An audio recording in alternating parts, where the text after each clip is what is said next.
नमस्कार.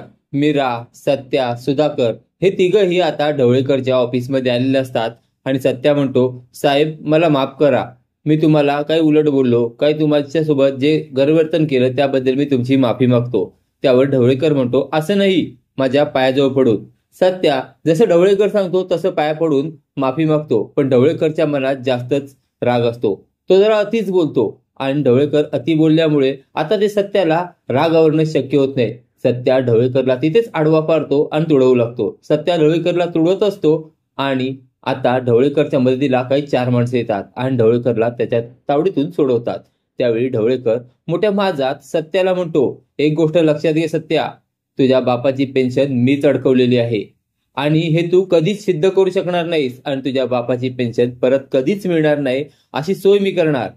आता ढवळेकर मोठ्या माजात हे सगळं बोलत असतो. ढवळेकरला वाटत असतं तिथं आता काहीच घडणार नाही, पण हे सगळं प्रकरण मीरा आपल्या मोबाईलमध्ये रेकॉर्ड करत असते.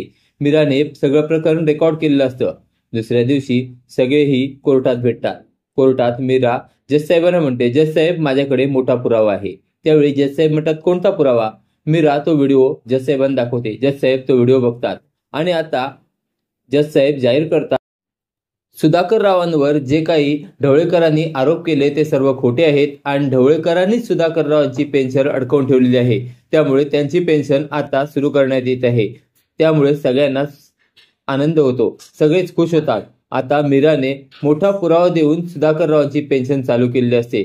त्यामुळे सत्या सुद्धा खुश झालेला असतो. आता ढवळेकर कोर्टाच्या तावडीत सापडलेला आहे. आता सत्या खुशीत मीराजवळ येतो आणि म्हणतो, मानलं तुला मीरा, तू खूप मोठं काम केलंस, त्यामुळे तुला सॅल्यूट. आणि सत्या आता मीराला सॅल्यूट करतो. आता सत्या मीराने सुधाकररावची पेन्शन चालू केलेली आहे. असेच मालिकेचे नवनवीन अपडेट पाहण्यासाठी व्हिडिओला लाईक आणि चॅनलला सबस्क्राईब करायला विसरू नका. थँक्यू.